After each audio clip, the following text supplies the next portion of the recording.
My 52-year-old mother-in-law hijacked the microphone at my wedding to announce she was pregnant. But 9 months later, I realized she did not just want to steal my spotlight. She wanted to steal my life. I am writing this with shaking hands because I have just discovered that she used $85,000 of my life savings to conceive a child with a man who is definitely not her late husband. She calls this baby a miracle.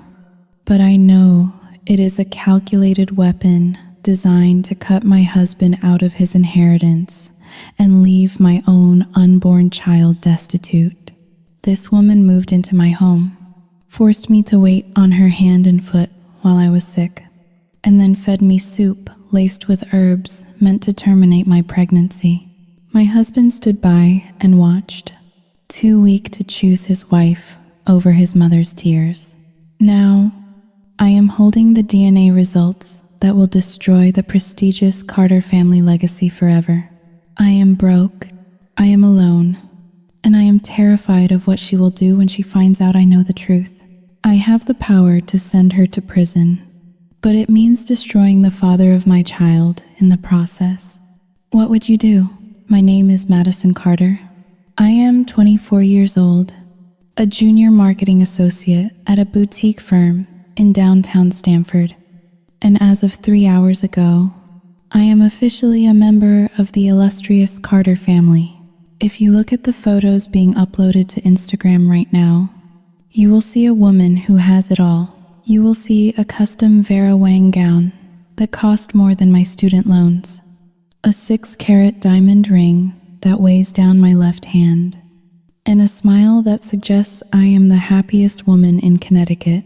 But if you look closer, past the Valencia filters and the carefully curated captions, you might notice the way my knuckles are white as I grip the stem of my champagne flute. You might notice the bead of cold sweat trickling down my spine. Hidden beneath the layers of silk and lace, I am standing in the center of the ballroom at the Greenwich Country Club, surrounded by the smell of expensive peonies and old money. This is the world I fought to get into. This is the life I curated. I grew up in a 2-bedroom apartment in New Haven, the daughter of a single nurse who worked double shifts just to keep the lights on. I clawed my way into this circle. I interned for free. I starved myself to fit into sample sizes. I learned which fork to use for oysters and how to pronounce French wines without stumbling. And now, I am here. I am safe. Or so I thought. Suck it in. Maddie, just a little more. That was my inner voice 3 hours ago in the bridal suite. I am 3 months pregnant. It is a secret that burns in the pit of my stomach. A secret I have not even told my husband, Liam. I wanted today to be perfect. I wanted to fit into this dress without a single alteration that might give away my condition. I wanted the spotlight to be solely on me, the blushing bride, before I transitioned into the role of the glowing mother. Vanity? Perhaps. But in this town, image is currency, and I intended to be the richest woman in the room. The plan was simple. After the speeches, after the cake cutting, I would take the microphone. I would look into Liam's soft, trusting blue eyes, and I would announce that the Carter dynasty had a new heir on the way. It would be the perfect climax to a perfect day. You look, Xiao Ting Haoling, 2 hash is greater than healthy. Madison, the voice cuts through the ambient jazz music like a serrated knife. I turned to see Evelyn Carter, my new mother-in-law, standing just a little too close. Evelyn is 52. But she has the skin of a woman 10 years younger and the eyes of a hawk that has just spotted a field mouse.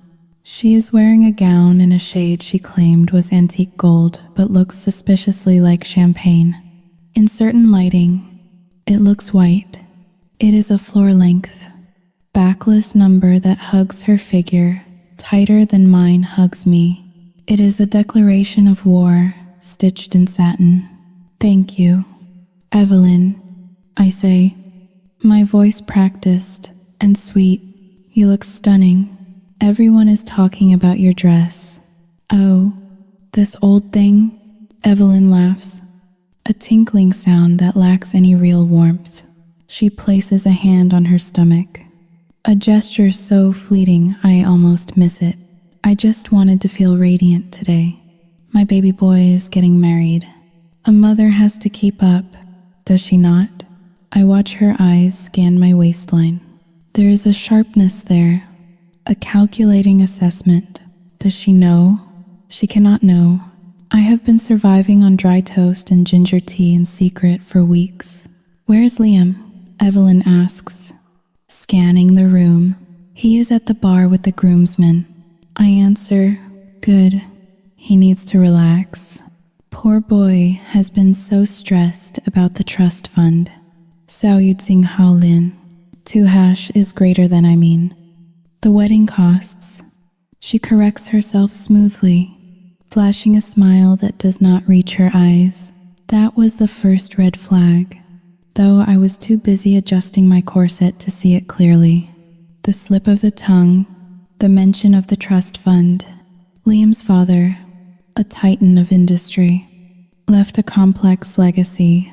We were supposed to inherit a significant portion upon our marriage, enough to buy the colonial house on Willow Creek Lane and start our lives. But Evelyn has been the executor, the gatekeeper, always vague about the numbers, always changing the subject to floral arrangements and seating charts whenever money came up. I should go find him, Evelyn says, patting my arm. Her fingers feel cold. We have big news to celebrate, do we not? My heart skips a beat. She knows. She must have found the prenatal vitamins I hid in the back of the bathroom cabinet at Liam's apartment. Panic flutters in my chest. She is going to steal my moment. She is going to announce my pregnancy before I can. I watch her walk away, her hips swaying with a confidence that commands attention. She moves through the crowd of senators, doctors, and socialites like a queen bee inspecting her hive. I take a sip of water, trying to quell the nausea rising in my throat. Half an hour later, the room falls silent as the best man finishes his toast. It is time. I signal the disc jockey to lower the music. I catch Liam's eye across the room. He smiles at me. That goofy, lopsided smile that made me fall in love with him despite his inability to stand up to his mother. He looks happy. This is it. I step toward the microphone stand. My palms are sweating. Clink, clink, clink. The sound of a silver fork tapping against a crystal glass echoes through the ballroom, stopping me in my tracks. I freeze. The sound is coming from the head table. Evelyn is standing up. She has a microphone in her hand. Where did she get a microphone? Excuse me. Everyone. Evelyn's voice booms through the speakers, velvety and rich. I know it is customary for the bride to speak, but my heart is just so full tonight. I simply cannot contain it. I stand there, 5 feet away from her, frozen in my Vera Vang. The spotlight shifts. It moves off me and lands squarely on Evelyn. She glows in the beam of light, the champagne dress shimmering. This wedding represents the future. Evelyn says, looking at Liam with tears welling in her eyes. Perfect, photogenic tears. But it also reminds us that life is full of surprises, miracles. Really, she pauses for effect. The room is dead silent. I look at Liam. He looks confused. I have been a widow for 5 years, Evelyn continues, her voice trembling with practiced emotion. I thought my purpose was solely to guide my son to this day. I thought my time for creating life was over. My stomach drops. The air leaves the room. Creating life? Evelyn takes a deep breath, placing both hands protectively over her flat stomach. She looks directly at the camera crew documenting the event. But the Lord works in mysterious ways. I want to share this blessing with my family, with my friends, and especially with my son and his new wife. She turns to me, her eyes locking onto mine. There is no warmth in them, only triumph. At 52 years old, against all odds and medical science, Saojinghaoling, 2 hashes greater than I am pregnant. The silence stretches for 1 second, 2 seconds, 3. It is heavy, suffocating. Then, the room explodes. Gasps turn into applause. Applause turns into a standing ovation. Women are crying. Men are shaking their heads in disbelief. A miracle, someone shouts from the back. A blessing, cries another. I stand there, a statue in a white dress. My hand instinctively moves to my own stomach, protecting the secret that now feels foolish, small, and insignificant. I look at Liam. He is pale, his mouth hanging open. "Mom?" he mouths. Evelyn ignores him. She is basking in the adoration, blowing kisses to the crowd. She has done the impossible. She has upstaged the bride at her own wedding, not with a scandal, but with a miracle. But as I watch her, as I see the slight smirk curling at the corner of her lips when she thinks no one is looking, I feel a chill that has nothing to do with the air conditioning. I look at her stomach, then I look at mine.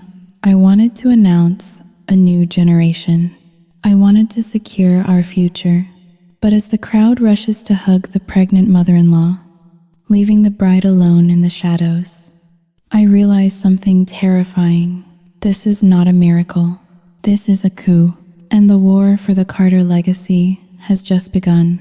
The suitcases were still standing by the bedroom door, 2 silent sentinels mocking me with their pristine leather tags. They were supposed to be battered by now, scuffed by the baggage handlers at John F.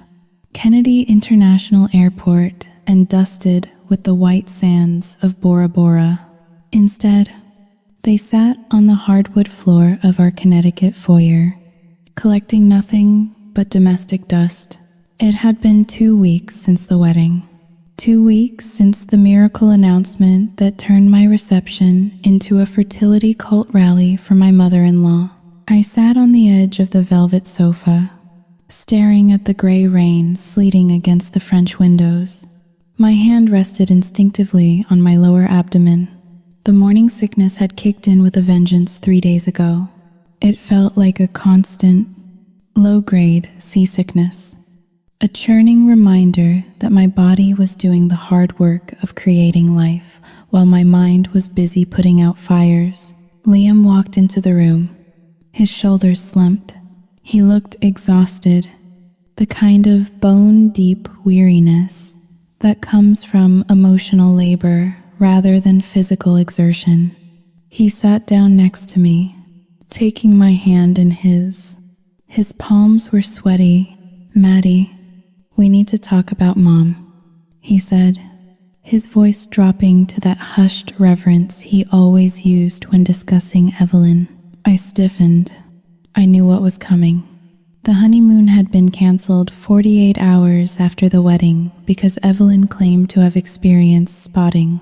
It turned out to be nothing, but the doctor had muttered something about bed rest to be safe, and that was all the ammunition she needed. "She is scared. Maddie," Liam continued, squeezing my hand. "She is 52. This pregnancy is incredibly high risk. She is all alone in that big house on the hill. What if she falls? What if she needs emergency help and no one is there?" I pulled my hand away gently. I wanted to scream. I wanted to tell him that I was scared too. I wanted to tell him that I was 24 and terrified of becoming a mother, and I needed my husband, but the words stuck in my throat.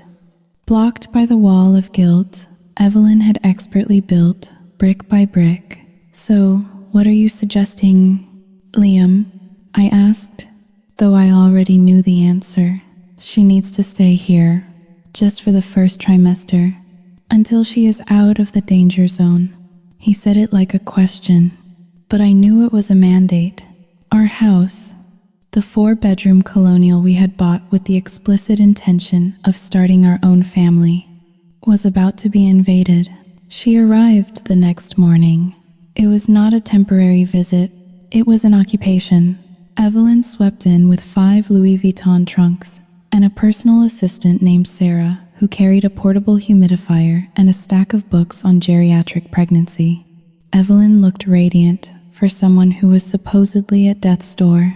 Her skin was glowing, her silver hair perfectly coiffed, and she wore a cashmere lounge set that probably cost more than my first car. "Oh, Madison, you are a saint," Evelyn sighed as she breezed past me. Not waiting for an invitation. The air in my house is just so stale. I need the energy of youth around me. It is good for the baby. I watched as the movers, yes, she hired movers, began hauling boxes into the hallway. My stomach lurched, a violent wave of nausea rising up my esophagus. I ran to the powder room and retched dryly over the sink. I splashed cold water on my face, staring at my pale reflection. I could not do this anymore. I could not be the side character in my own life. I had to tell them that evening. I cooked dinner. It was a simple roast chicken, the smell of which made me want to gag, but I powered through. We sat at the dining table, the tension thick enough to cut with a steak knife. Evelyn was picking at her food, complaining that the chicken was not free-range organic. "I have something to tell you both," I said, my voice trembling slightly. Liam looked up from his plate, fork halfway to his mouth. Evelyn did not look up. She was busy examining her manicure. I took a deep breath. "I am pregnant too," I said. The silence that followed was different from the silence at the wedding. That silence had been shocked.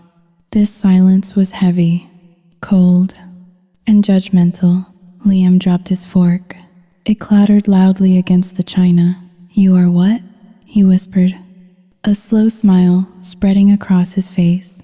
"Maddie, that is Saoyujinghaling. 2# is greater than that, is amazing." He started to stand up to hug me, but Evelyn's voice stopped him cold. "Oh, Madison," she said. Her tone was not joyful. It was pitying. She finally looked at me, her eyes sweeping over my face with a mixture of disappointment and condescension. "Is this why you have been so moody lately?" Evelyn asked. She shook her head slowly. "Well, I suppose congratulations are in order. But really, Madison, was this the best timing?" My jaw dropped. "The best timing? What do you mean?"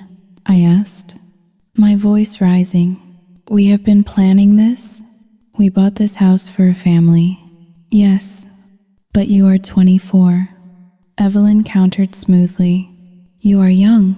You are strong as a horse. You have decades to have children. I, on the other hand, am in the twilight of my fertility. This baby is a medical miracle. It is fragile." She turned to Liam, her eyes wide and pleading. "Liam, honey, you know what Dr. Henderson said. My blood pressure is a ticking time bomb. I need absolute peace. I need care. Madison is young and capable. She can handle a pregnancy on her own. But if we split our focus, Saoyujinghaling, 2# is greater than well. I would hate for anything to happen to your little brother or sister because we were too distracted." Liam looked from his mother to me, his head swiveling like a spectator at a tennis match. I saw the resolve in his eyes crumble. The guilt conditioning kicked in. "Mom is right. Maddie," Liam said softly, not meeting my eyes. "You are healthy. Mom is. Xiaoyu Jinghaoling, 2 hashes greater than well. It is a miracle. She is even pregnant. We have to prioritize the highest risk. That is just triage. Triage. He was talking about our family like it was a battlefield emergency room. The next day, the true cost of that triage became clear. I came home from work early, my head pounding and my stomach empty because I could not keep anything down. I walked up the stairs, heading toward the spacious guest room at the end of the hall. It was the sunniest room in the house, the one with the bay window overlooking the garden. I had spent months painting it a soft, buttery yellow. I had already ordered a crib. In my mind, it was the nursery. The door was open inside. The yellow walls were being covered with heavy, dark velvet drapes. The crib space was occupied by a massive massage table and a shrine of crystals. The scent of burning sage was overpowering. Evelyn was directing the movers. Careful with that jade statue, she barked. It needs to face east for the baby's chi. Evelyn, I choked out. What are you doing? This is Xiaoyu Jinghaoling. 2 hashes greater than this is the nursery. Evelyn turned, smiling benevolently. Oh, Madison, do not be silly. You are only 3 months along. The baby will sleep in a bassinet in your room for the first 6 months anyway. You do not need a nursery yet. She gestured around the room expansively. I need a meditation space. Dr. Henderson says stress is my enemy. I need a sanctuary where I can connect with the life growing inside me. This room has the best light. I knew you would not mind. It is for the family. After all, she walked past me, patting my cheek. By the way, dear, since you are home early, could you make me some bone broth? The store-bought kind is full of sodium, and my ankles are swelling, and maybe a foot rub later. My sciatica is acting up terribly. I stood in the doorway of the room that was supposed to hold my child, watching it transform into a temple for hers. I felt a hot, acidic burn in my chest that had nothing to do with morning sickness. I looked at her back as she walked away, humming a lullaby. I am pregnant too. I whispered to the empty hallway. I am sick too, but nobody was listening. In the Carter household, there was only room for one miracle, and I was just the vessel expected to serve it. I went downstairs and started chopping onions for the broth, tears streaming down my face, mixing with the sharp sting of the vegetable. I told myself it was just the hormones. I told myself I was being selfish, but deep down, as the knife slammed against the cutting board with increasing force, I knew it was not hormones. It was rage, and it was just beginning to simmer. The vibration of my phone against the marble countertop sounded like a drill pressing into a nerve. It was a Tuesday evening, the kind of gray, suffocating Tuesday where the air pressure builds before a storm, but the rain refuses to fall. I was sitting at the kitchen island, a stack of unpaid medical bills for my prenatal checkups fanned out before me like a losing hand of poker. I picked up the phone. It was an automated alert from the bank. Low balance notification. Your checking account ending in 4589 has dropped below $100. I stared at the screen, blinking slowly. That had to be a mistake. That account was our joint operating fund, the reservoir where we kept our monthly expenses. But more importantly, it was linked to our high-yield savings account, the one we had named the Willow Creek Fund. That account held our down payment. It held the $50,000 my grandmother had left me in her will. It held the generous cash gifts from our wedding guests. It held the overtime pay I had scraped together over 3 years of missing birthdays and holidays. Last time I checked, the balance was over $85,000. My fingers trembled as I logged into the banking app. The Face ID wheel spun for an agonizing 3 seconds. When the numbers loaded, the breath left my lungs in a sharp, painful wheeze. Available balance, $42.16. I refreshed the page. The number stared back at me, unblinking and cruel. $42. I clicked on the transaction history. My eyes scanned the list, and my blood ran cold. It was not a hack. It was not a thief in Russia or a phishing scam.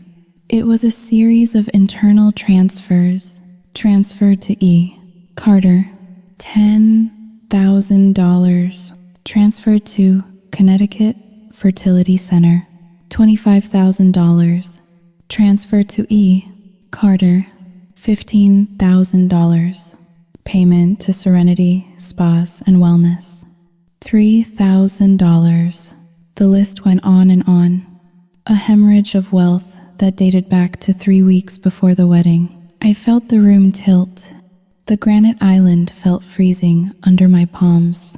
I was not just broke. I was destitute.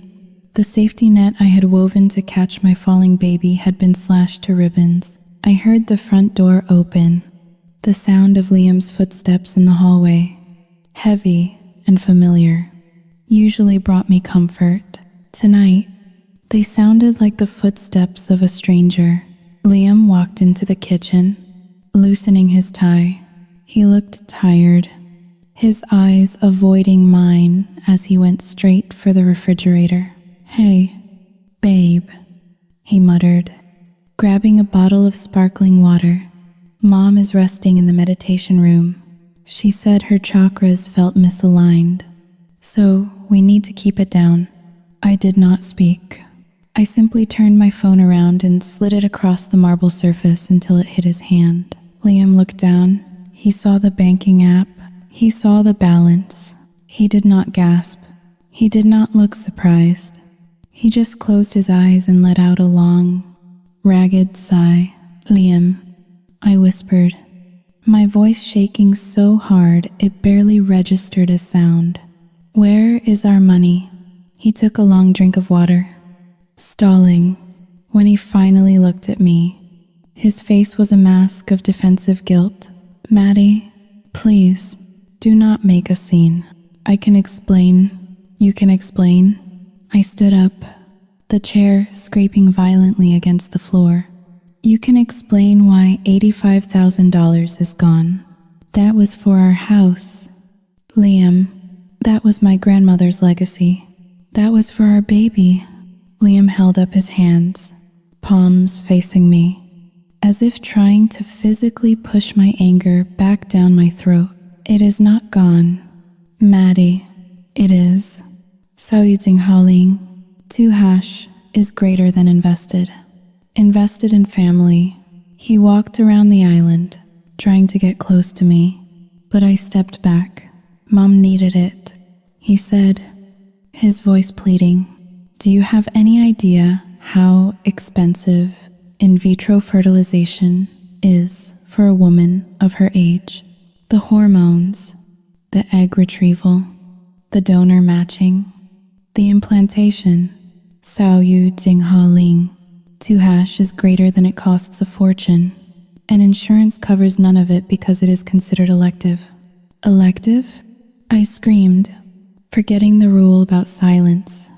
"You spent our house deposit on her elective procedure without asking me?" "She is my mother," Liam shouted back, his face flushing red. "And she was desperate. She was crying every night. Maddie, she said she felt empty. She said this was her last chance to feel alive again.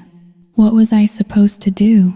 Let her wither away in depression while we sat on a pile of cash we did not need yet? We did need it," I yelled, tears finally spilling over. "I am pregnant." "Liam, we have a child coming in 6 months. We can save again," he argued, though his voice lacked conviction. "I will get a bonus next year. We are young. We have time." Mom does not have time. This was life or death for her dream. I stared at him, realizing for the first time that the man I married was not a partner. He was a hostage. He had been groomed from birth to be her emotional support animal, her bank, her validator. Before I could respond, the kitchen door swung open. Evelyn stood there. She was wearing a silk kimono that shimmered under the recessed lights. Her hand was resting protectively on her stomach. As always, she did not look guilty. She looked annoyed. "I thought I asked for quiet," she said, her voice icy and smooth. "Stress releases cortisol, which is toxic for the fetus. Are you trying to poison my child with your shouting?" I turned on her, the rage finally overtaking the fear. "You stole from us." I spat. "You manipulated your son into emptying our savings account to pay for your vanity project." Evelyn's eyes widened, but not with shame. She looked at me with the kind of baffled amusement one might show a toddler throwing a tantrum in a supermarket. "Stole?" she repeated, testing the word on her tongue. "That is a very ugly word, Madison, and legally inaccurate." She walked further into the room, trailing the scent of expensive lavender oil. "My husband, Robert Carter Sr., built this family's wealth. Every dollar Liam earns, every opportunity he has, comes from the foundation his father laid. Technically, that money belongs to the Carter estate. I am the matriarch of this estate. I simply reallocated resources to where they were most critical." She reached into the fruit bowl to selected a pristine green apple and examined it. "You have to understand, Madison," she continued, her tone lecturing. "You are carrying a grandchild. That is lovely, truly, but I am carrying a child, a direct heir, a sibling to Liam. In the hierarchy of a dynasty, a child always outranks a grandchild. My baby is the priority. Your baby is Saluting Hao Lin. Tuhash is greater than well." In addition, my mouth fell open. The cruelty of her logic was so absolute, so detached from human emotion, that it left me breathless. "You used my grandmother's inheritance." I choked out. $5,000 of that money came from a woman who worked in a cannery her whole life. That was not Carter money. That was mine. Evelyn took a bite of the apple. The crunch echoed in the silent kitchen. "When you married Liam, you became one flesh," she said while chewing. "What is yours is his, and what is his is mine. That is how family works. You should be honored to contribute to the creation of a life. It is the noblest thing you will ever do." I looked at Liam, waiting for him to defend me, waiting for him to say, "No, Mom, that was Maddie's money, and you had no right." Liam looked at the floor. He was studying the grout lines of the tiles as if they held the secrets of the universe. "Mom is right about the stress, Maddie," he mumbled. "We can work the money out later. Let us just Saluting Hauling. Tuhash is greater than let us just calm down." The betrayal hit me harder than the theft. Liam was not just weak. He was complicit. He had watched his mother cannibalize our future and had handed her the knife and fork. I looked at Evelyn. She was smiling at me. A small, tight smile that did not reach her eyes. It was the smile of a predator who knows the prey has nowhere to run. "You bought spa treatments," I said, my voice hollow. I saw the statement, $3,000 at Serenity Spas. Was that for the baby too? Evelyn Seahill, looking bored. Pregnancy at 52 takes a toll on the body. "Madison, I need lymphatic drainage massages to keep the swelling down. I need facials to keep my cortisol levels low. A happy mother makes a healthy baby. Surely you want your brother-in-law or sister-in-law to be healthy." Or are you so selfish that you would begrudge an unborn child its health just so you can hoard money in a bank account? She was twisting reality in real time. She was turning her greed into virtue and my prudence into selfishness. It was a masterclass in gaslighting. I realized then that there was no reasoning with her. There was no moral center to appeal to. Evelyn Carter was a black hole, and she would swallow everything. My money, my husband, my house, my happiness, until there was nothing left but her and her miracle. I felt a cramp in my stomach, a sharp pinch of stress manifesting physically. I instinctively wrapped my arms around my waist. I am going to bed, I said quietly. Good, Evelyn said, turning her back to me to wash her apple in the sink. Try to sleep on your left side. It improves blood flow to the placenta. We would not want you to have complications just because you were too upset about money. I walked out of the kitchen. I climbed the stairs, my legs feeling like lead. I walked past the master bedroom where Liam would sleep. I walked past the darkened guest room that was now a shrine to Evelyn's womb. I went into the small home office at the end of the hall. I locked the door. I sat down in the dark, the blue light of my phone illuminating my tear-streaked face. I opened the banking app again. $42. I was trapped. I had no savings. I had a husband who was owned by his mother. I had a baby coming in 6 months. And I was living with a woman who viewed me as nothing more than an incubator for a lesser heir. But as I sat there, listening to the silence of the house, something shifted inside me. The tears stopped. The fear began to harden into something cold and sharp. Evelyn thought she had won. She thought she had stripped me of my resources.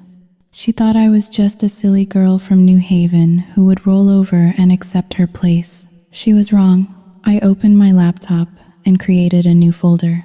I named it Evidence. If she wanted to play a game of dynasties and inheritance, fine, I would play, but I was not going to play by her rules anymore. I was going to burn her rulebook to ash. The fluorescent lights of the marketing firm hummed with a frequency that seemed designed to trigger a migraine. I sat at my desk, pressing the heels of my hands into my eyes, trying to block out the world. I was supposed to be drafting a copy deck for a new line of organic dog food, but my brain felt like it was stuffed with cotton wool. I had picked up extra shifts. I was 24 years old, 6 months pregnant, and I was working 10-hour days because my husband had allowed his mother to drain our life savings. My phone buzzed on the desk. It was a notification from the joint credit card app. Transaction alert. Neiman Marcus, $1,450. A minute later, another buzz. Transaction alert. Baby Dior, $600. I stared at the screen, my stomach churning with a mixture of nausea and rage. While I was sitting here, fighting the urge to vomit into my trash can so I could earn enough money to pay the electric bill, Evelyn was shopping. She was not buying essentials. She was buying designer onesies for a fetus that was barely the size of a lemon. She was using the credit card Liam had added her to for emergencies. Apparently, a silk bib was an emergency. I opened Facebook, a masochistic habit I could not seem to break. The first post on my feed was from Evelyn. It was a long, rambling paragraph accompanied by a photo of her looking wistfully out a window, her hands cradling her non-existent bump. Please pray for my family today. The caption read, "It is so hard to be a geriatric mother, especially when there is so much negative energy in the home. I try to be a light, but jealousy is a heavy shadow to live under. I only hope my sweet daughter-in-law finds peace in her heart soon. It must be so hard for her to share the spotlight. Hashtag miracle baby. Hashtag pray for Madison. Hashtag grandma mom. My jaw dropped. The comments section was a cesspool of sympathy from the local church ladies and her bridge club friends. Poor Evelyn. You are a saint for putting up with her. Young girls today are so entitled. She should be grateful you are helping her. Stay strong for the baby. Stress is the enemy. She was spinning the narrative in real time. To the outside world, I was not the victim of financial abuse. I was the petulant, jealous brat who resented her mother-in-law's blessing. She was isolating me, painting me as the villain before I could even open my mouth to defend myself. I left work at 5 o'clock, my body aching. I stopped at the grocery store on the way home. We were out of milk, eggs, and the ginger ale that was the only thing keeping me hydrated. I placed the items on the conveyor belt. The total came to $46.12. I swiped my debit card. Declined. The cashier, a teenage girl snapping gum, looked at me with bored indifference. "Do you have another card?" she asked. I felt the heat rise in my cheeks. There was a line of people behind me. I pulled out the credit card, the one Evelyn had been using all day. I swiped it. Declined. Over limit. My hands started to shake. Evelyn had maxed it out. In one afternoon of shopping, she had hit the $15,000 limit. "I am sorry," I whispered, my voice cracking. Sayuting Haling. 2# is greater than I do not have any other way to pay. I had to walk away. I had to leave the milk and the ginger ale on the counter while the people in line sighed and rolled their eyes. I walked out to my car, sat in the driver's seat, and screamed until my throat felt raw.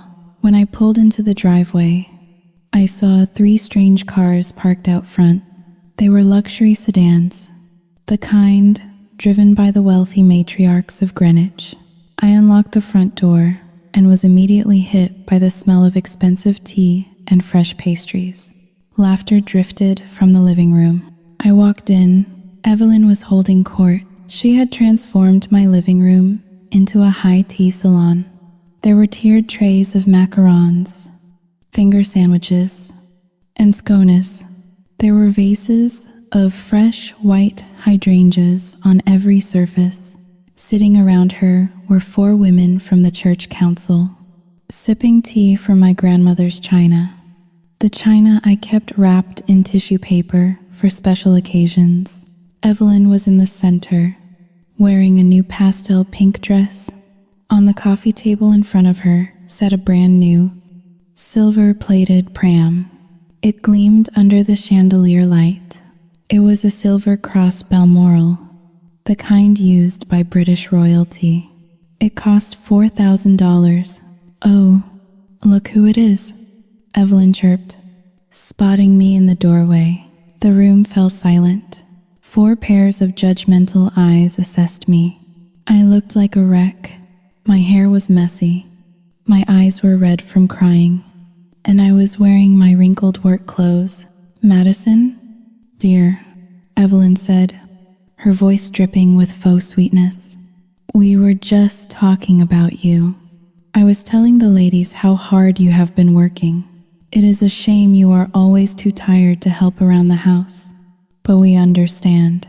Hormones can make people so Sawitzing Haoling. 2# is greater than lethargic." She gestured to the pram. "Look what I bought for the nursery. Is it not divine? I figured since you were not using the budget for anything fun, I might as well treat my little one."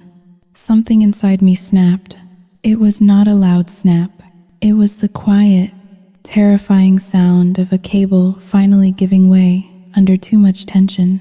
The hunger, the exhaustion, the humiliation at the grocery store, the theft of my money, the lies on Facebook.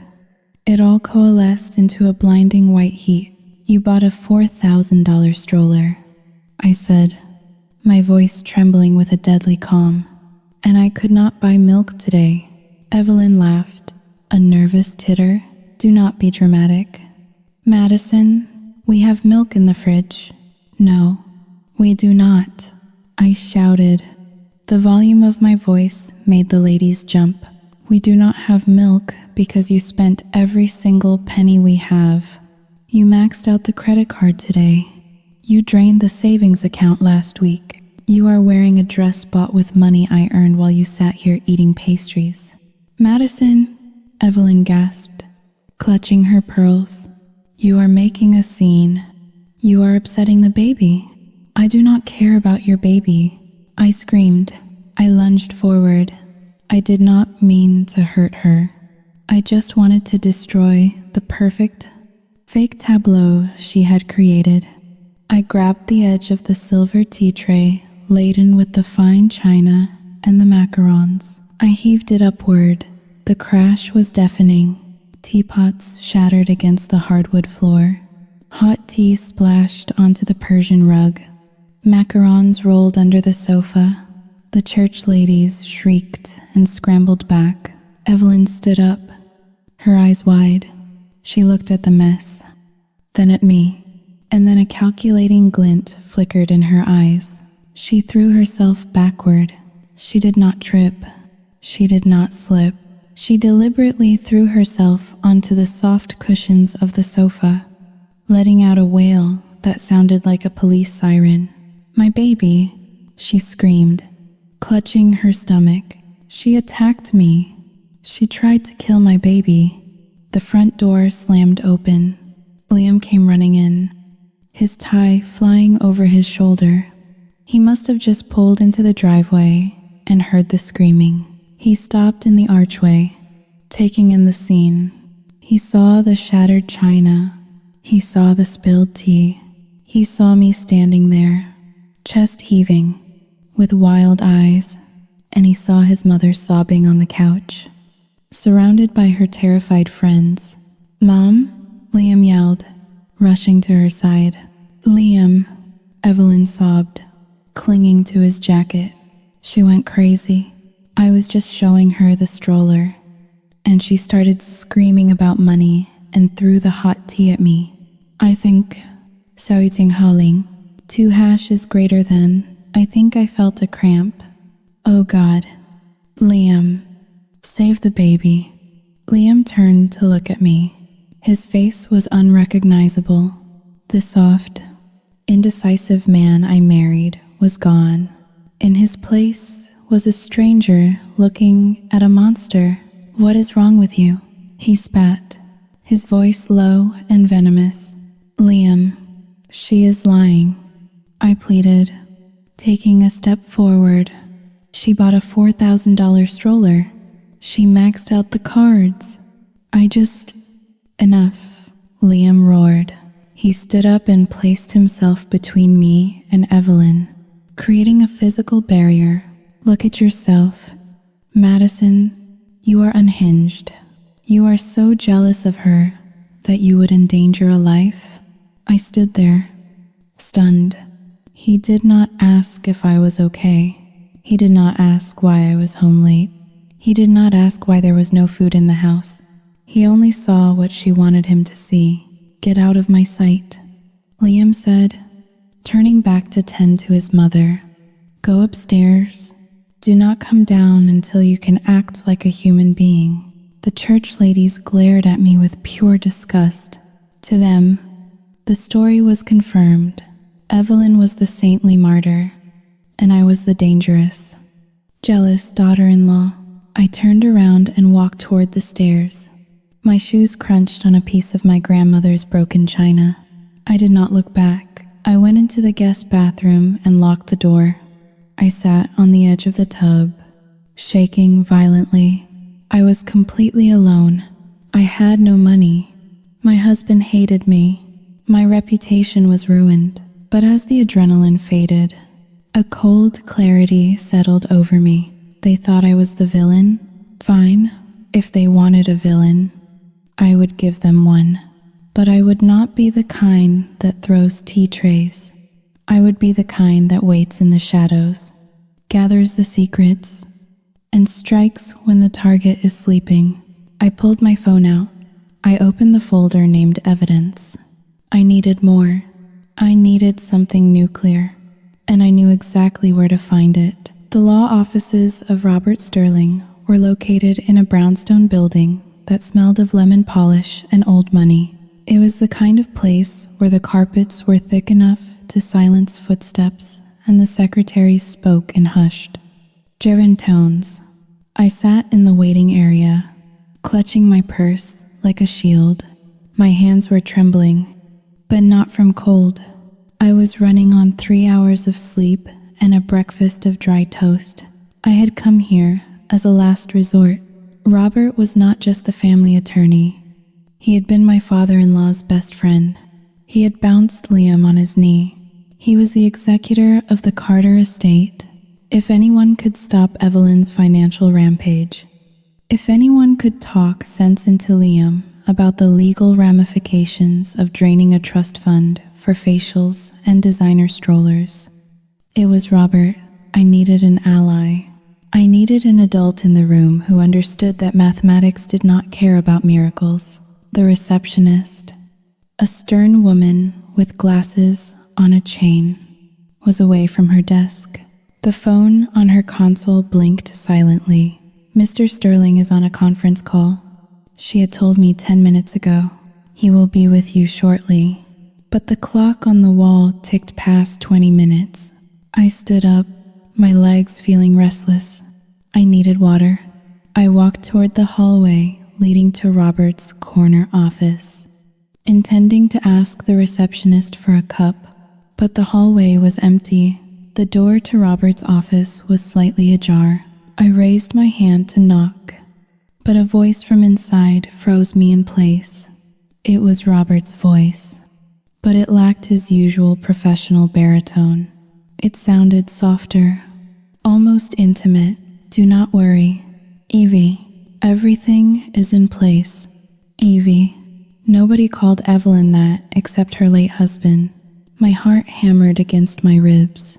I knew I should step back. I knew eavesdropping was wrong, but desperation has a way of erasing moral boundaries. I pressed myself against the wall, straining to hear. She was here yesterday, practically hysterical. Robert continued. He chuckled. A low, dry sound.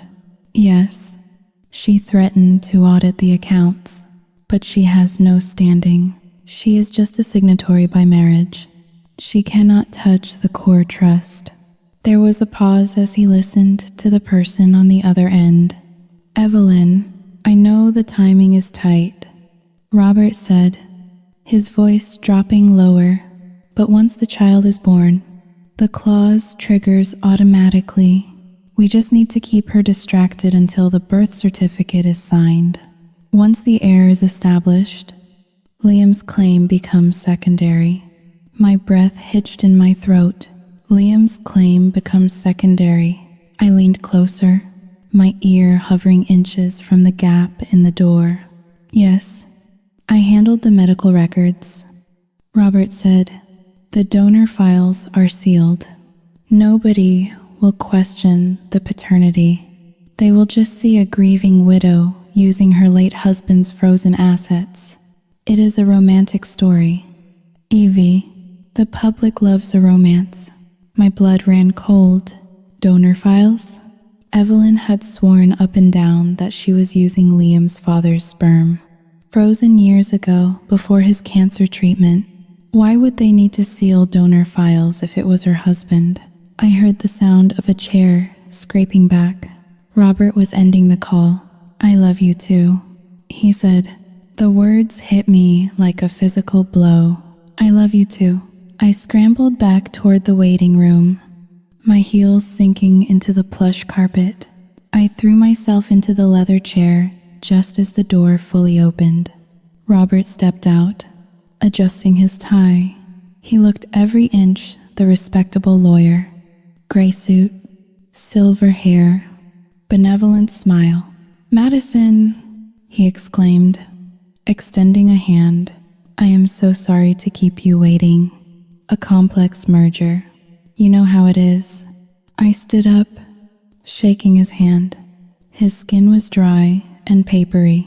It took every ounce of my willpower not to recoil. It is fine, Robert, I said, my voice surprisingly steady. I just need a few minutes of your time. Come in, come in. I followed him into the office. It was a cavernous room lined with mahogany bookshelves. On his desk, amidst piles of legal briefs, sat a framed photo of him and Liam's father on a golf course. It seemed like a cruel joke now. I sat down, folding my hands in my lap.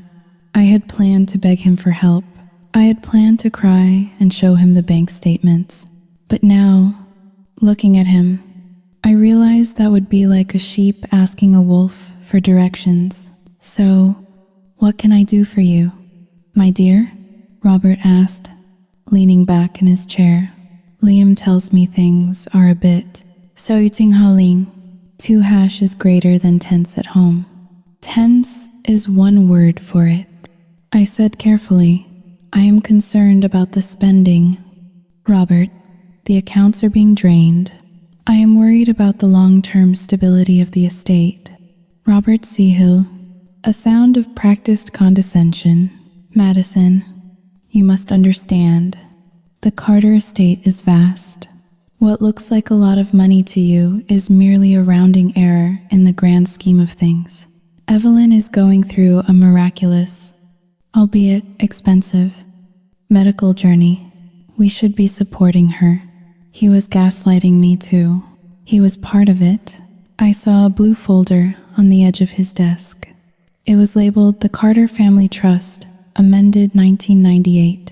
I needed to see inside that folder. Robert, could I trouble you for a glass of water? I asked, touching my throat. My morning sickness is flaring up. Of course. Robert jumped up, playing the role of the gallant gentleman. I will get it myself. The break room has the good ice. He walked out of the office, closing the door behind him. The moment the latch clicked, I moved. I did not hesitate. I did not think about cameras. I lunged across the desk and grabbed the blue folder. My hands were shaking so hard I almost dropped it. I flipped it open. My eyes scanned the dense legal jargon, searching for keywords. Beneficiaries, distribution, close. There it was. Clause 7, Section B. In the event of the primary beneficiary's death, the entirety of the trust controlling interest and 80% of liquid assets shall bypass any adult offspring and revert to the youngest living heir bearing the Carter surname at the time of distribution. I read it twice. Liam was currently the youngest living heir bearing the Carter name. But the moment Evelyn gave birth, that baby, her baby, would become the youngest. Evelyn was not just spending our savings. She was executing a hostile takeover. By giving birth to a new sibling for Liam, she was creating a new primary beneficiary. Liam would be bypassed.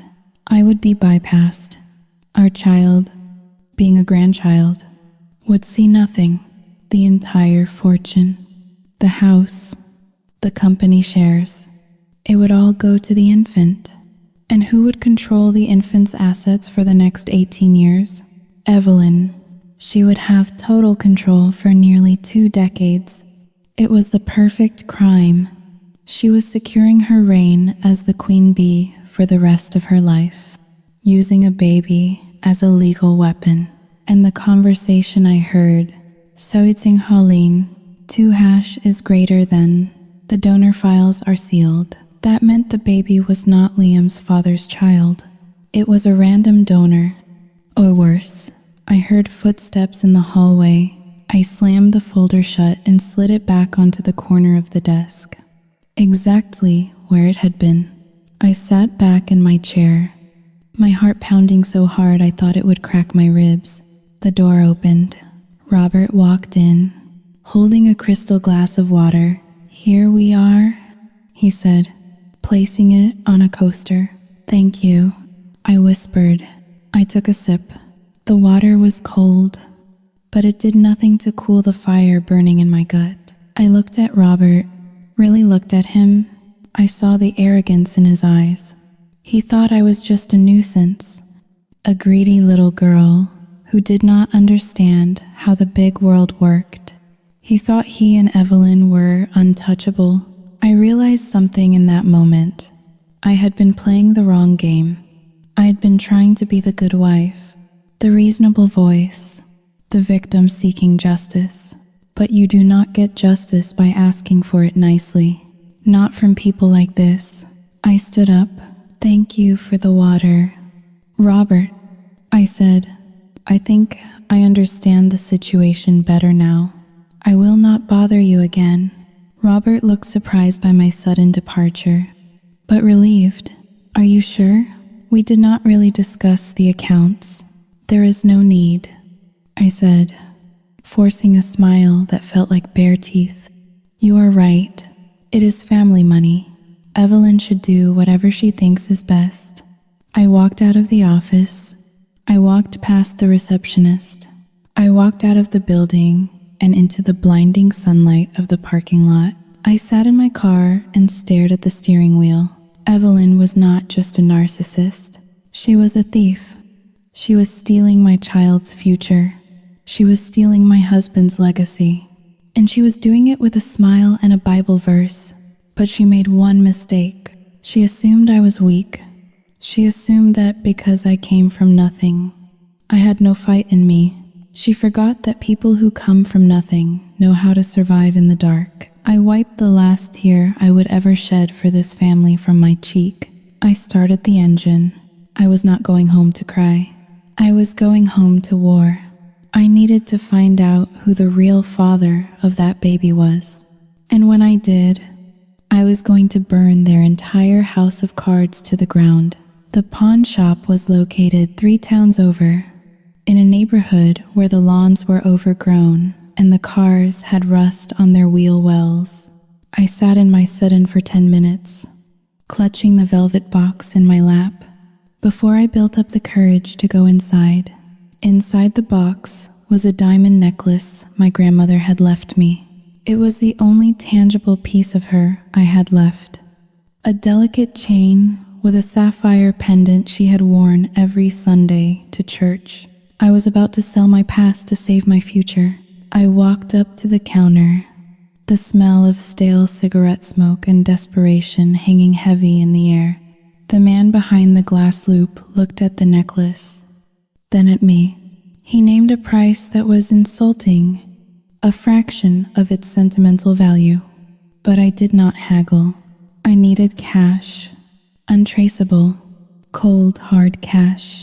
40 minutes later, I was sitting in a booth at a diner, sliding an envelope across the table to a man named Miller. He was a private investigator I had found online, a man with a cheap suit and tired eyes. But the reviews said he was a pit bull when it came to digging up dirt in Fairfield County. I need you to look into Robert Sterling, I said, keeping my voice low, and his relationship with Evelyn Carter. Specifically, I need medical records, financial transfers, and anything that connects them before my father-in-law died. Miller peeked inside the envelope, counting the bills with a practiced thumb. This is a retainer, he grunted. If they are as wealthy as you say, they will have layers of protection. Breaking through privacy laws takes time and resources. Find out where the baby really came from. I whispered. She claims it is her late husband's. I know it is not. Prove it, and I will double this amount. I walked out of the diner feeling lighter, yet terrified. I had just initiated a nuclear strike on my own family. There was no turning back now. When I returned to the Carter estate, the atmosphere had shifted. It was subtle, like the change in air pressure before a hurricane. The house was quiet, too quiet.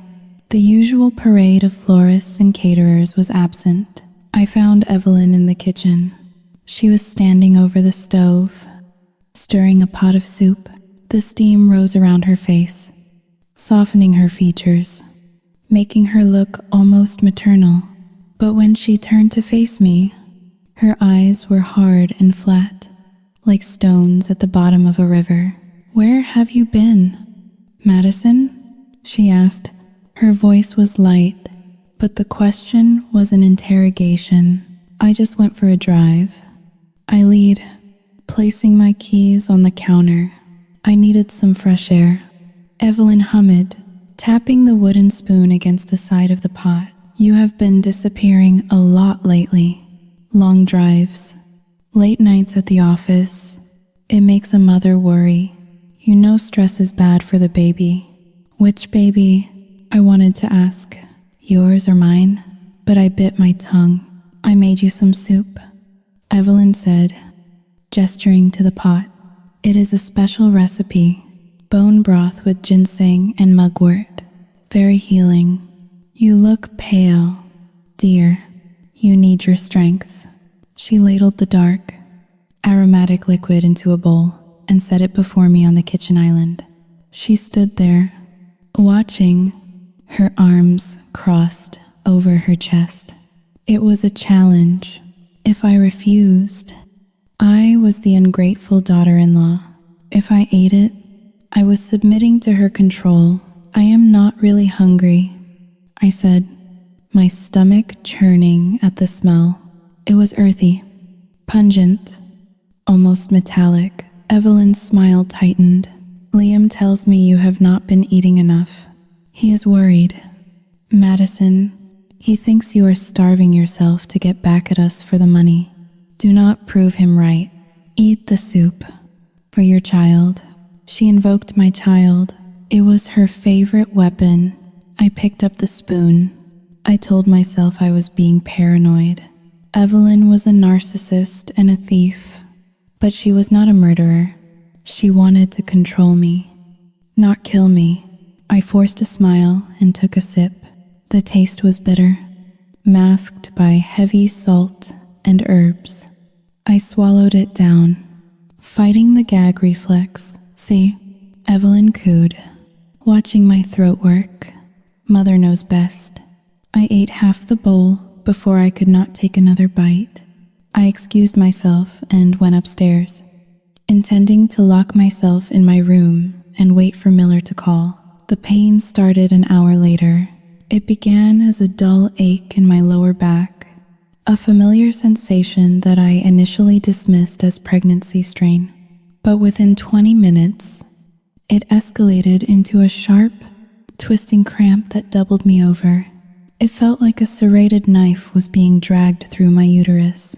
I gasped, clutching the edge of the dresser.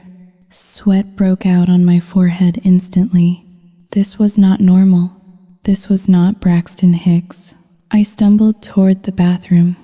As I pulled down my pants, I saw it, bright red blood on the white cotton. Terror, cold and absolute, washed over me. "Liam," I screamed. The door to the bedroom burst open.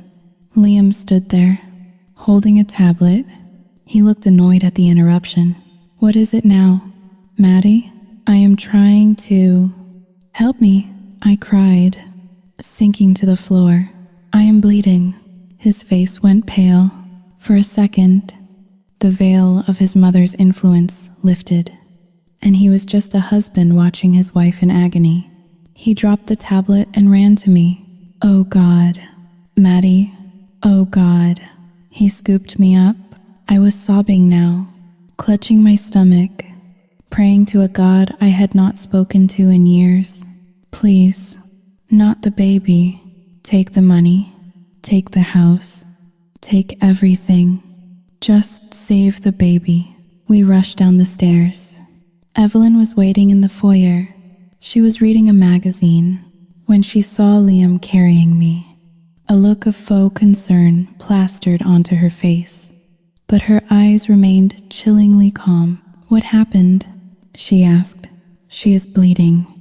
"Mom, we have to go to the emergency room," Liam shouted, fumbling with the car keys.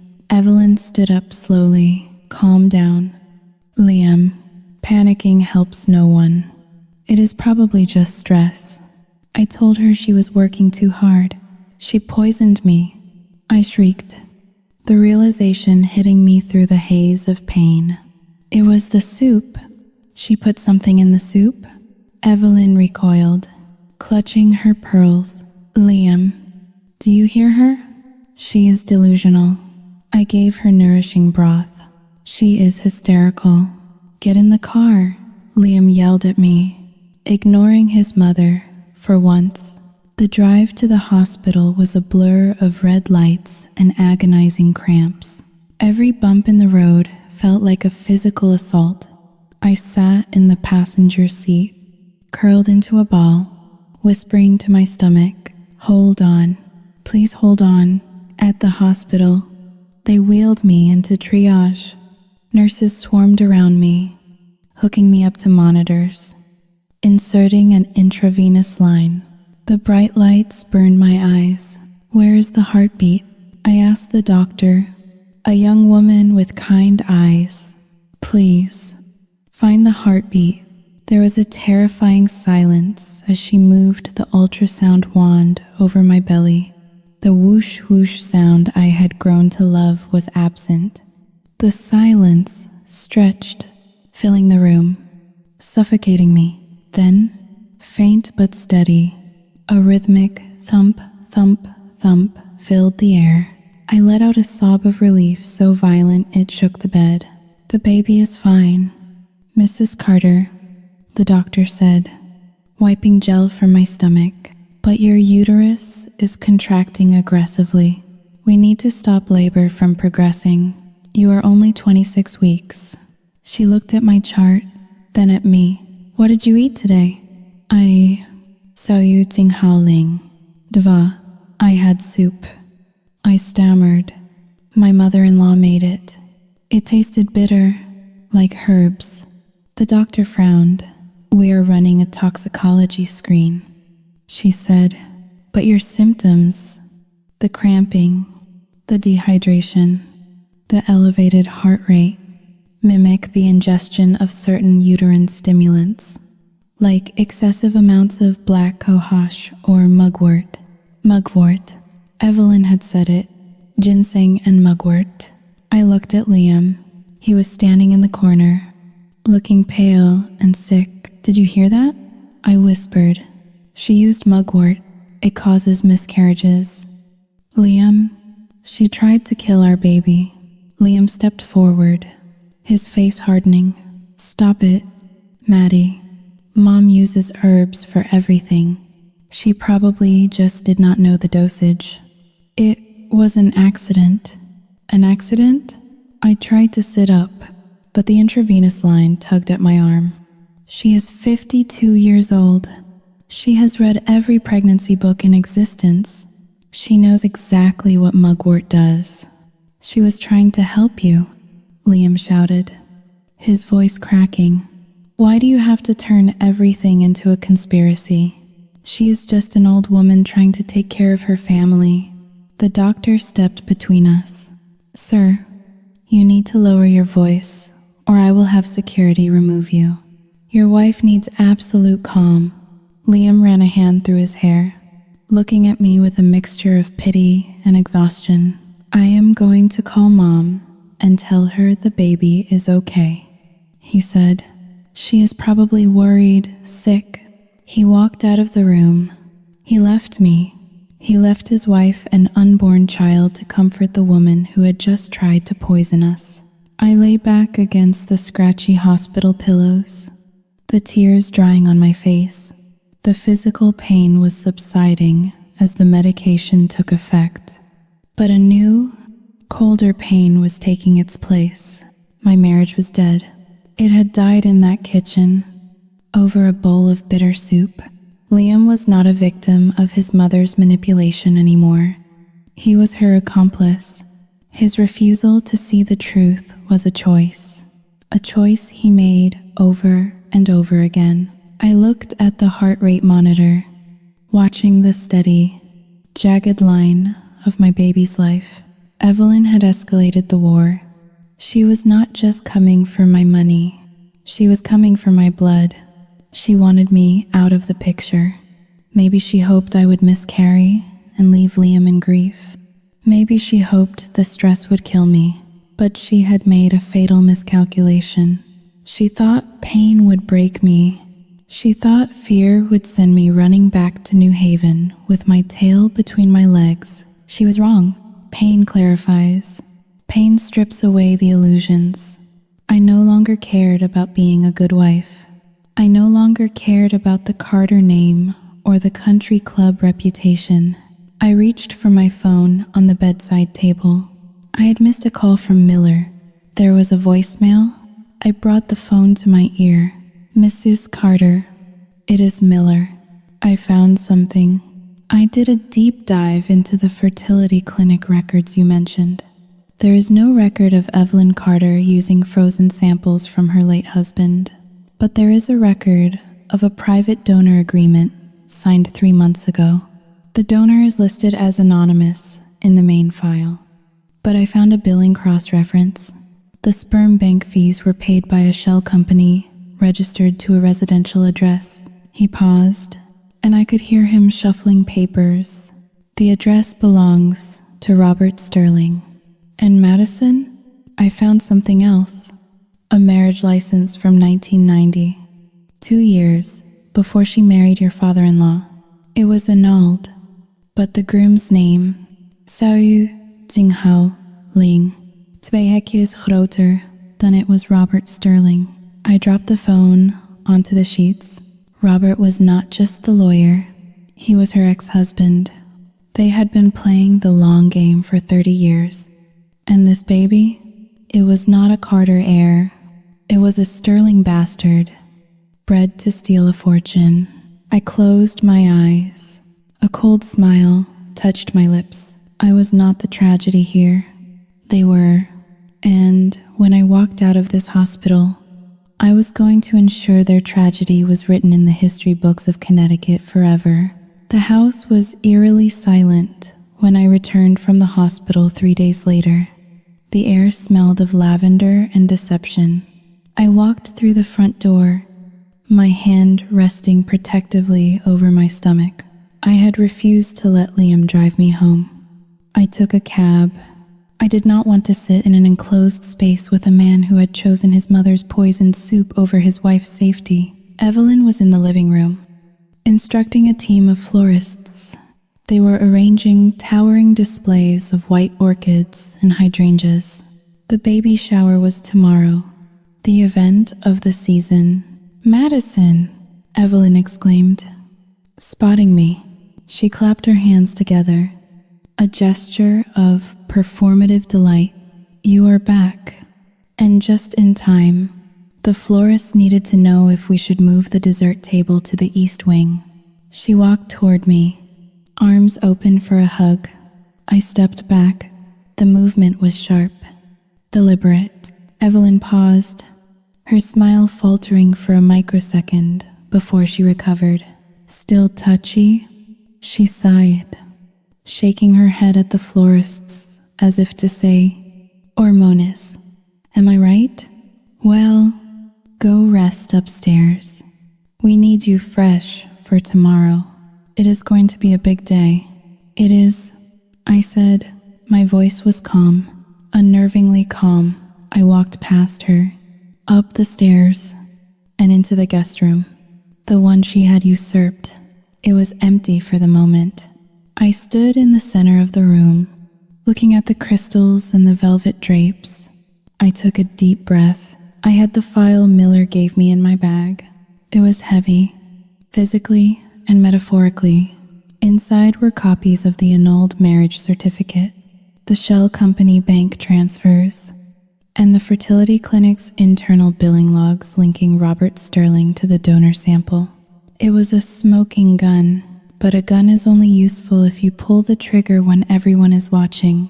I spent the rest of the day in my room, locking the door.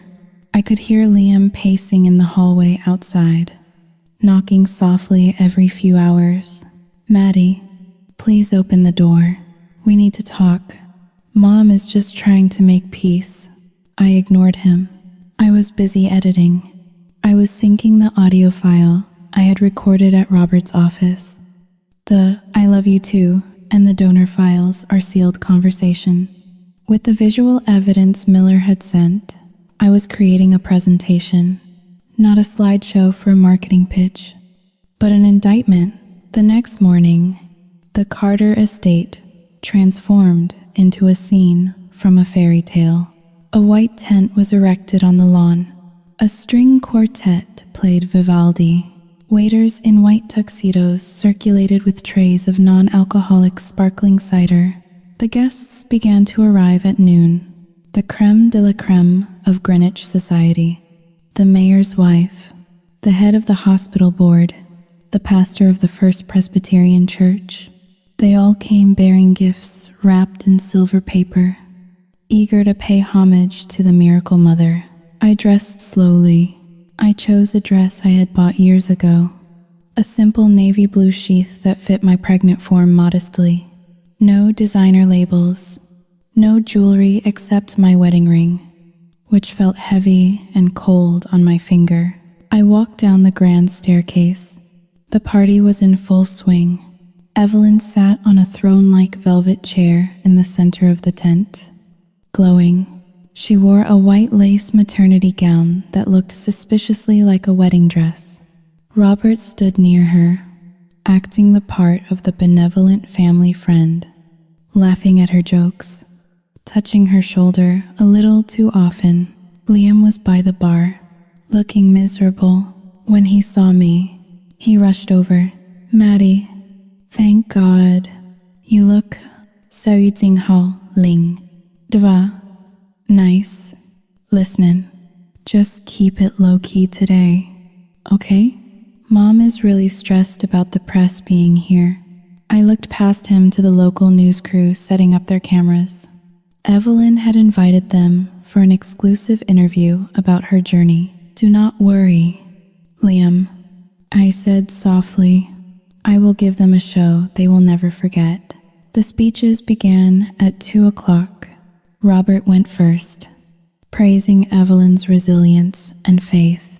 Then the mayor's wife spoke about the power of motherhood. Evelyn dabbed at her eyes with a lace handkerchief, looking every inch the saint. Then Evelyn took the microphone. "Thank you, everyone," she said, her voice trembling with practiced emotion. "This journey has not been easy. There were doubters. There were financial struggles." She shot a pointed, sad look in my direction. The crowd followed her gaze, whispering, "But God provided, and my late husband, from heaven, provided." This child is a testament to the enduring power of the Carter legacy. Applause thundered. "Does anyone else have a few words?" Evelyn asked, beaming. I stepped forward. "I do," I said. The crowd quieted. Liam stiffened. Evelyn's smile froze, but she nodded graciously. "Of course. Madison, come up." I walked onto the stage. I took the microphone from her hand. It felt heavy. I looked out at the sea of faces. The people who had judged me. The people who had helped Evelyn isolate me. I turned to the audiovisual technician, a young guy I had tipped $50 earlier. "Could you play the video I sent you? It is a montage for my mother-in-law." Evelyn looked surprised but pleased. She clearly thought I had capitulated, that I had made a tribute video to beg for forgiveness. "Oh, Madison, that is so sweet," she said. The massive LED screen behind us flickered to life. The first image was a scanned document. It was grainy, but legible. A marriage certificate. Robert Sterling and Evelyn Miller, 1990. The crowd murmured. "What is that?" Someone whispered. Evelyn frowned, turning to look at the screen. "What is this?" "This is a mistake." Then the audio started. My voice recording from the law office played over the speakers, clear as a bell. Robert's voice. "The donor files are sealed. Nobody will question the paternity. They will just see a grieving widow using her late husband's frozen assets. Robert's voice. Once the child is born, the clause triggers automatically. Xiao Yu Jing Hao Ling. 2 hashes greater than Liam's claim become secondary. Gasps rippled through the tent. The string quartet stopped playing. Evelyn's face drained of blood. She reached for the microphone, but I stepped back. "Turn it off," she shrieked. "Turn it off now." But the video continued. The next slide was the bank transfer. Robert Sterling's Shell Corp to Connecticut Fertility. $25,000. Invoice. Donor sperm processing. The final slide was the text of the family trust, with the clause about the youngest heir highlighted in red. I looked at the crowd. Evelyn Carter is not carrying a miracle, I said, my voice steady and amplified across the lawn. She is carrying a fraud. This baby is not my husband's sibling. It is the child of her lover, Robert Sterling. I pointed at Robert, who was looking around for an exit like a trapped rat. They conspired to create a new heir to bypass my husband, Liam, and steal the family trust. They used our life savings to fund it. They poisoned me with mugwort to try and eliminate my child because my baby was a threat to their timeline. Liar, Evelyn screamed. She lunged at me, her face twisted into a mask of pure, ugly rage. She looked nothing like the saintly mother now. She looked like a demon. Liam caught her. He grabbed her arms, holding her back. "Mom?" Liam said, his voice breaking. "Mom, is it true? Is it Robert's?" Evelyn struggled against him. "It does not matter whose it is," she yelled, spitting the words. "It is still my child. It is still the heir. I did this for us. I did this to save the estate from that. Xiao Yu Jing Hao Ling. 2 hash is greater than that gold digger." She pointed a shaking finger at me. "She is ruining us. Liam, she is jealous." Liam looked at the screen, where the evidence of his mother's betrayal was frozen in high definition. He looked at Robert, who was currently being cornered by the mayor and the pastor, demanding explanations. Then he looked at Evelyn. "You stole from me," Liam whispered. "You lied about Dad. You tried to hurt Maddie."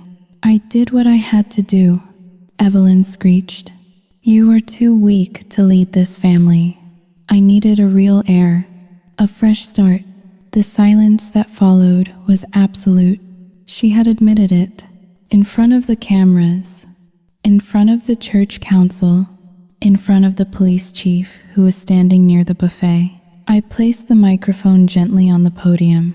"The party is over." "Evelyn," I said. The sound of sirens wailed in the distance. I had called the police on my way out to the stage. Fraud, embezzlement, and attempted poisoning. Evelyn looked around wild-eyed. She realized the game was up. The adoration was gone, replaced by disgust. The church ladies were clutching their purses and backing away. The press was snapping photos furiously, flashes blinding her. She collapsed. Not a fake faint this time. Her legs simply gave out under the weight of her own hubris. She sat on the stage in her white lace dress, weeping, not for forgiveness, but for the loss of her power. I walked down the steps of the stage. I walked past Liam. He reached out a hand to touch my arm. "Maddie, Xiao Yu Jing Hao Ling. 2 hash is greater than he started." I pulled away. I did not look back. I walked through the garden, past the untouched cake, past the shocked guests. I walked out of the gate and down the long driveway. The show was over. The truth was out, and I was finally free. The fallout was not immediate. It was a slow, suffocating cloud that settled over Greenwich like nuclear ash. In the days following the baby shower, The story did not just stay local, it went viral.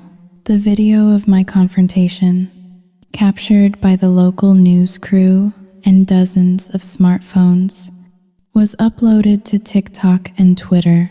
It garnered millions of views. The hashtag number, Evil Evelyn, trended for 3 days straight. I stayed in a cheap motel on the outskirts of Stamford, paid for with the remaining cash from my grandmother's necklace. I watched the world dissect the Carter family from the safety of a room that smelled of stale tobacco and bleach. The social ramifications for Evelyn were absolute. The Greenwich Country Club revoked her membership, citing a violation of their moral turpitude clause. The church, where she had held court for decades, publicly distanced itself, removing her name from the upcoming charity gala program. Her friends, the women who had sipped tea in my living room and judged my stroller, were the first to turn. They gave exclusive interviews to gossip magazines, claiming they had always suspected something was off about Evelyn's miracle. Robert Sterling was disbarred.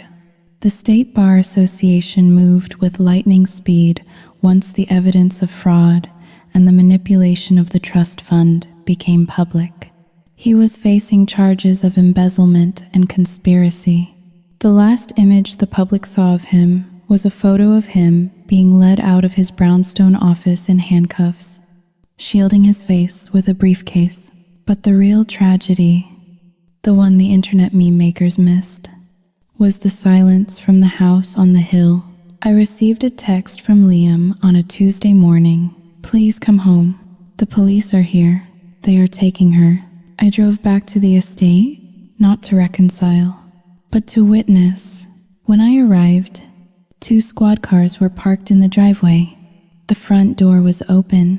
I walked in to find Evelyn sitting on the velvet sofa in the living room, the same sofa where she had faked her fall. She was wearing a bathrobe, her hair unwashed and matted. The house was a mess. Dead flowers from the baby shower were still rotting in vases, filling the air with a sickly sweet stench of decay.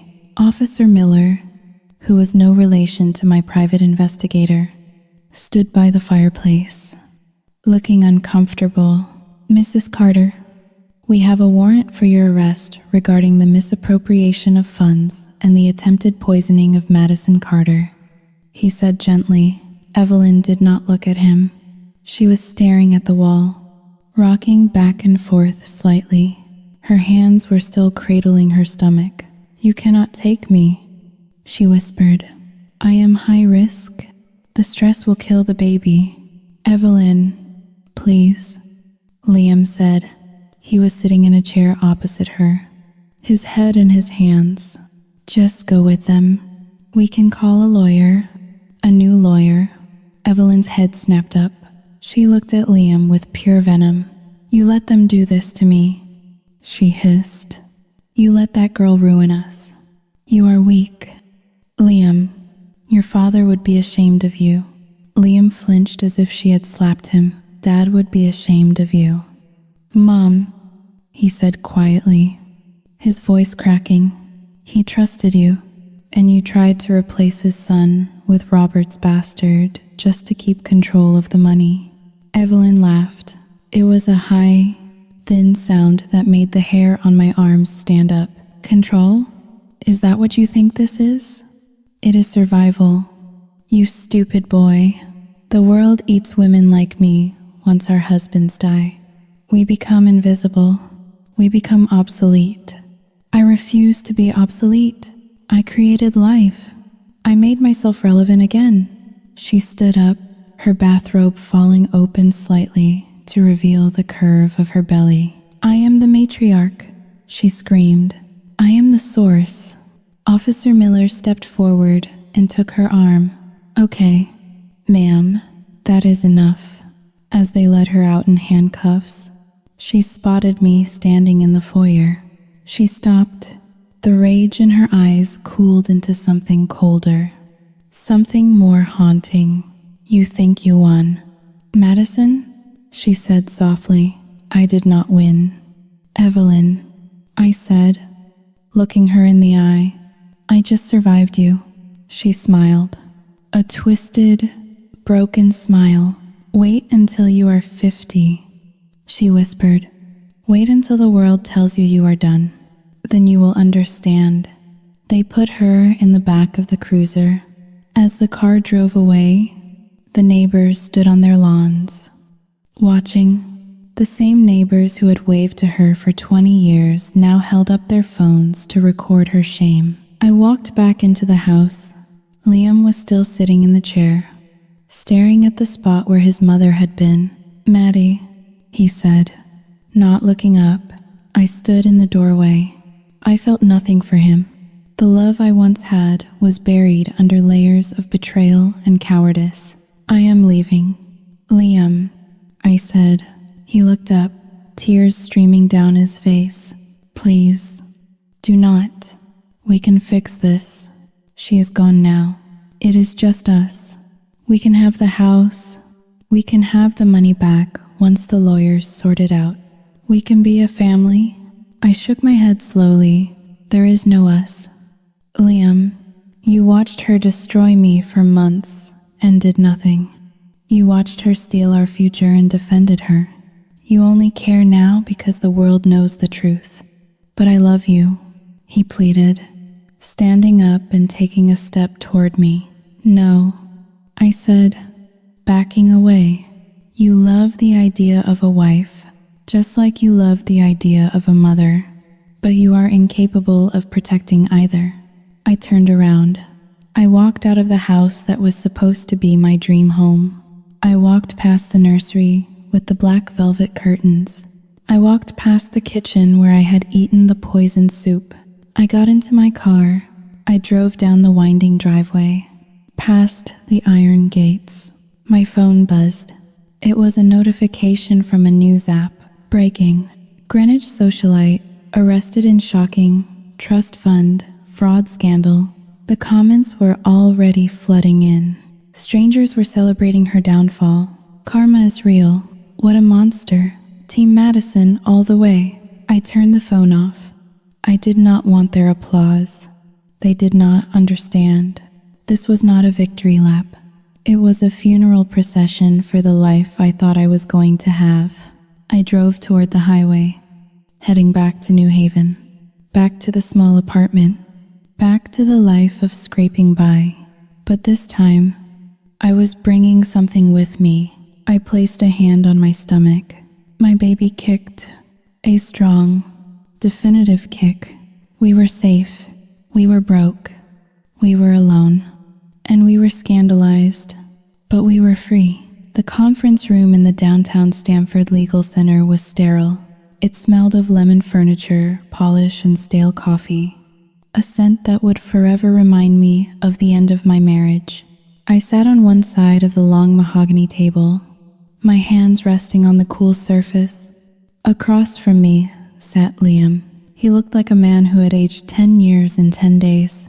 His shirt was wrinkled, the top button undone, and he had a shadow of stubble on his jaw that spoke of sleepless nights. He was not looking at me. He was staring at the stack of documents between us, the papers that would legally sever the last tie binding us together.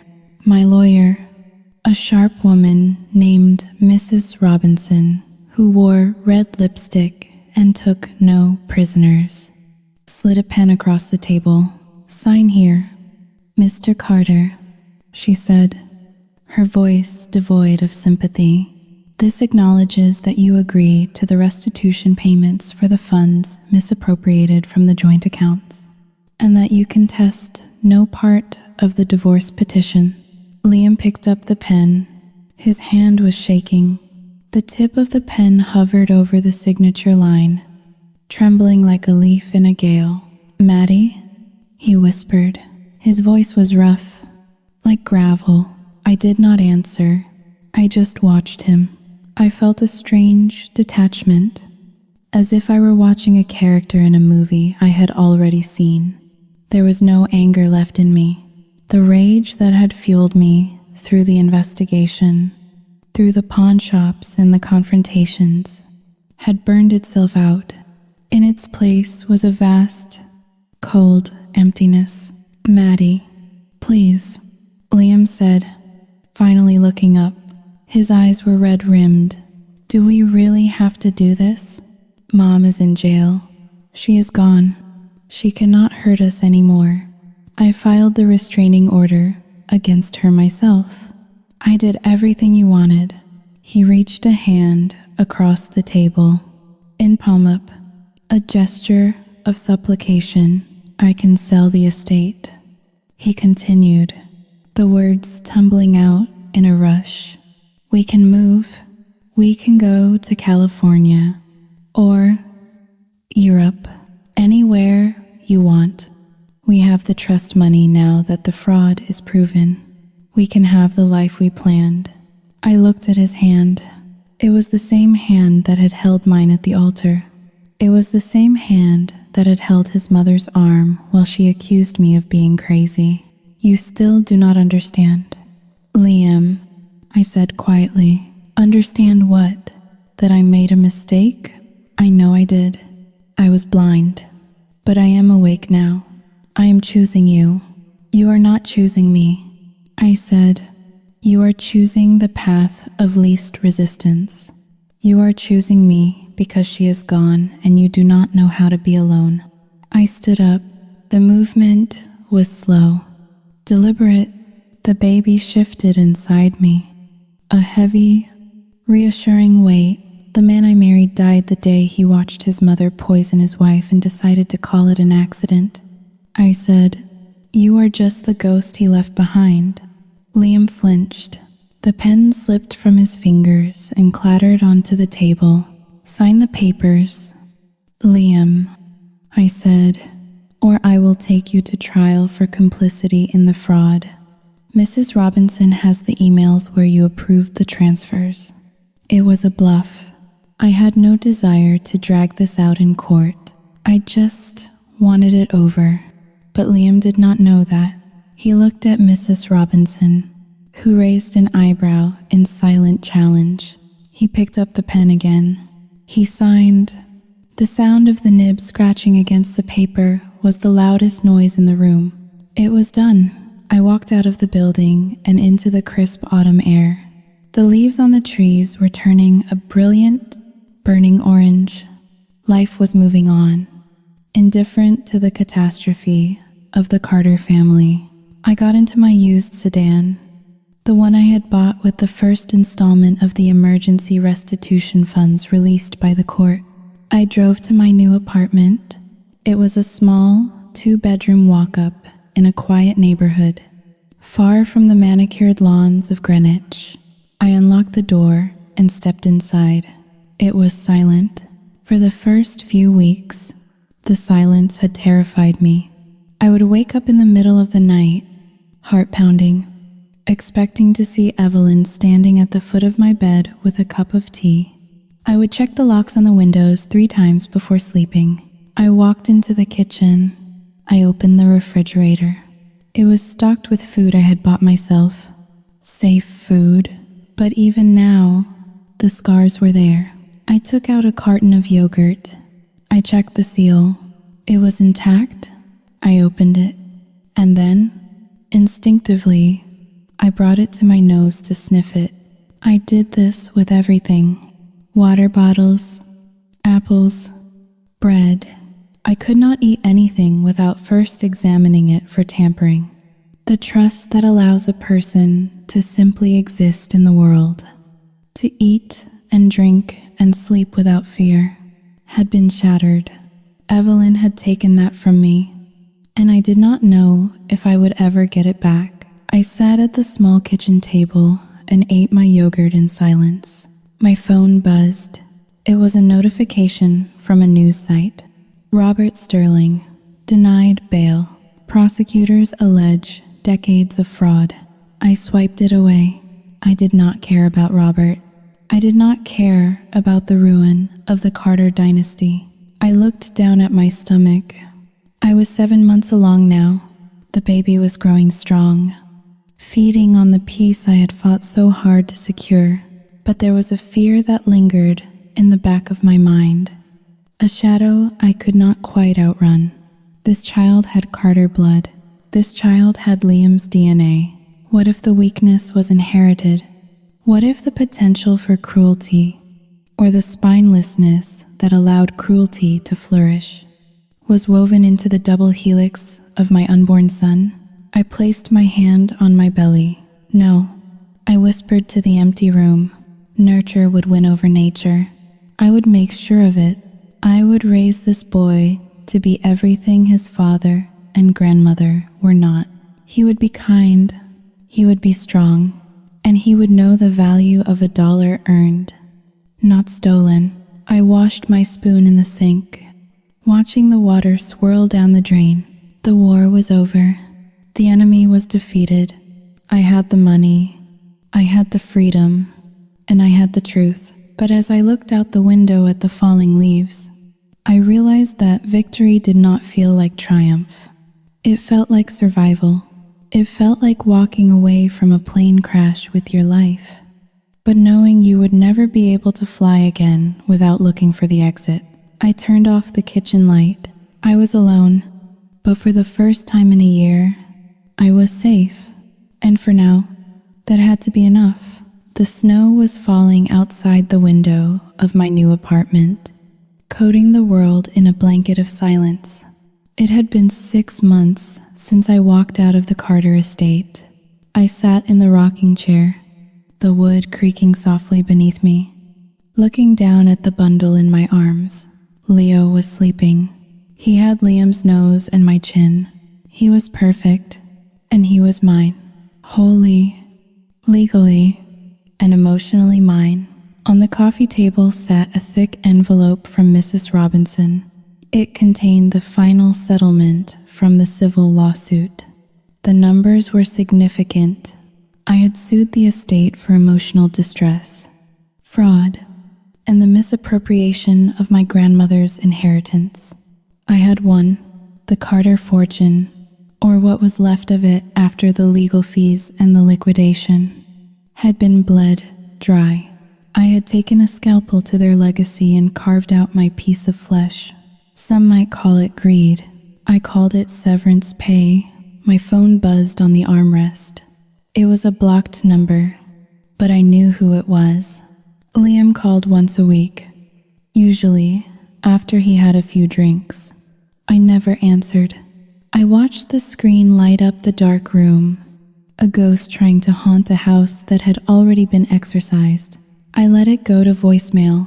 Curiosity, a vice I had not quite managed to kill, made me pick up the phone to listen to the message. Maddie. Liam's voice was slurred, thick with self-pity. I just wanted you to know, Xiao Yu, Jinghao Ling, 2# is greater than Mom is home. The judge granted her compassionate release because of the baby. He is Xiao Yu Jinghao Ling, 2# is greater than he is sick. Maddie, he needs round-the-clock care. The trust is gone. We have to sell the big house. We are moving to a condo in Bridgeport. She is crying all the time. She says it is too hard. She says she is too old. I ended the call before he could say he missed me. I walked over to the window, looking out at the streetlights, illuminating the falling snow. A small, cold smile touched my lips. So that was her fate. Evelyn Carter had wanted a miracle. She had wanted a baby to secure a fortune, to anchor her status as the matriarch, to prove she could defy nature. And she got exactly what she asked for. She had her baby, but the irony was so sharp it could cut glass. The baby was not a golden ticket. He was an anchor, born premature due to the stress she caused herself, with health complications that required constant, exhausting, expensive care. There would be no nannies. There would be no night nurses. There was no money left for that. I had seen to that personally. Evelyn, The woman who would not even chop her own vegetables was now trapped in a cycle of dirty diapers, feeding tubes, and sleepless nights at the age of 53. She was a prisoner of her own biology. She had wanted to be a mother again to gain power, but she had forgotten that motherhood is servitude. She was serving a life sentence, and she had built the cell herself. I looked down at Leo. He stirred, letting out a soft sigh. I thought about the woman I was a year ago, the girl who wanted to be liked, who wanted to fit in, who wanted the fairy tale. That girl was dead. She died the moment she realized that the people supposed to love her were actually eating her alive. I was not that girl anymore. I was richer. I was harder. I was a mother who had learned that the only way to protect her young was to become the predator. I felt a twinge of guilt, a small, nagging sensation in the back of my chest. Was I cruel to take so much of the money? Was I heartless to leave them drowning in debt while I sat here in warmth? Maybe, but then I remembered the taste of mugwort soup. I remembered the smirk on Evelyn's face when she told me my baby was secondary. I remembered the bank account showing $42. The guilt evaporated like breath on a window pane. I walked to the kitchen and placed the settlement check in a drawer. I would deposit it tomorrow. It would go into a trust for Leo, a real trust, one that no one could ever touch. I turned off the lights. Evelyn had her miracle. I had my life. I walked back to the nursery, humming a soft tune. The world outside was cold and unforgiving, but in here, it was warm. I had survived the fire, and I had walked out carrying the only thing that mattered. Let them rot in the ruins they created. I had a son to raise,